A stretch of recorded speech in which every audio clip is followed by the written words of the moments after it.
Hello all, welcome to Kittu blogs. Today recipe rice cake అండి. చాలా బాగుంటుంది.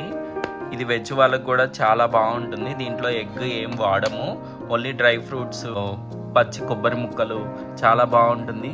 మధ్య మధ్యలో మీకు ఇలా తేనె పట్టులాగా వస్తుంది చూడండి. ఇక్కడ హోల్స్ లాగా ఉంటుంది చూడండి. మొత్తం ఇలా తేనె పట్టులాగా వస్తుంది మనకి. చాలా బాగుంటుంది.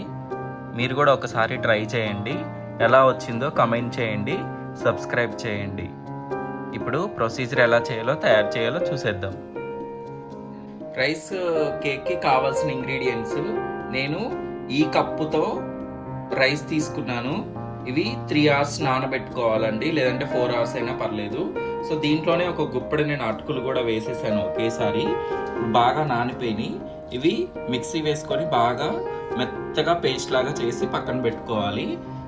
డ్రై ఫ్రూట్స్ ఇవి ఇలా చిన్న చిన్న ముక్కలు చేసి పక్కన పెట్టుకోండి. ఇది పచ్చి కొబ్బరి, నేను ఇలా ముక్కలు చేసి పక్కన పెట్టుకున్నాను, చిన్న చిన్న ముక్కలు. ఇవి కొబ్బరి పాలు, సేమ్ మనం కొబ్బరికాయ ఉంటుంది కదా ఇంట్లో, వాటితో నేను పాలు చేశాను. అవే చిన్న చిన్న పీసెస్ లాగా చేసి పక్కన పెట్టాను. బెల్లం, ఎందుకంటే నేను సేమ్ కప్పుతో బెల్లం కూడా తీసుకున్నాను, సేమ్ కప్పుతో రైస్ కూడా తీసుకున్నాను.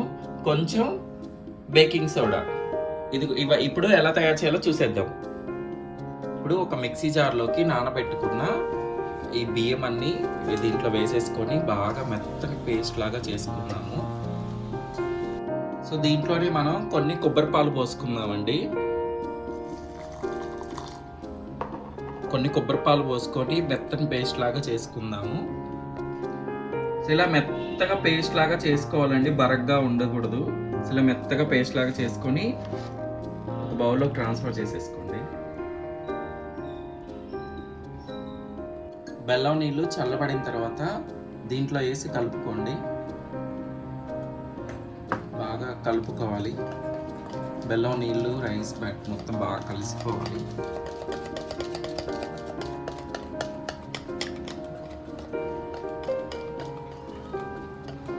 ఇలా కలుపుకొని పక్కన పెట్టేసుకోండి. ఈ కన్సిస్టెన్సీ ఉండాలి.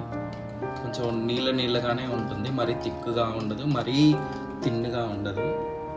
ఈ కన్సిస్టెన్సీ లాగా ఉంటుంది. కొంచెం బేకింగ్ సోడా కూడా యాడ్ చేసుకుందాము. తీసుకొని బాగా కలుపుకొని పక్కన పెట్టుకోండి. స్టవ్ మీద మళ్ళీ ఒక గిన్నె పెట్టుకొని దాంట్లో కప్పు బెల్లం వేసేసుకుందామండి. కొన్ని వాటర్ పోసుకోండి, బాగా కరగనివ్వాలి. పాకం ఏమీ రావాల్సిన అవసరం లేదు, జస్ట్ కరిగిపోతే చాలు. బెల్లం జస్ట్ ఇలా కరిగిపోతే చాలండి. తీసి పక్కన పెట్టేసుకోండి. చల్లారనివ్వాలి. బాగా చల్లారిన తర్వాత మాత్రమే రైస్ రుబ్బుకున్నాం కదా పిండిలో, దాంట్లో వేసుకోవాలి.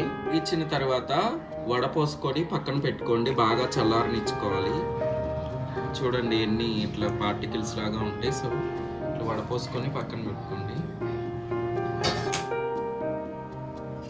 ఇప్పుడు మనం ఈ పప్పు కుక్కర్ పెట్టేసుకున్న తర్వాత దాంట్లో 2 టేబుల్ స్పూన్లు నెయ్యి వేసేసుకోండి. నెయ్యి వేసుకొని ఇప్పుడు డ్రై ఫ్రూట్స్, పచ్చి కొబ్బరి అదంతా వేయించుకుందాము. ఇలా కొంచెం సైడ్లకు రాయండి, ఇలా కొంచెం సైడ్లకు కూడా రాసేయండి.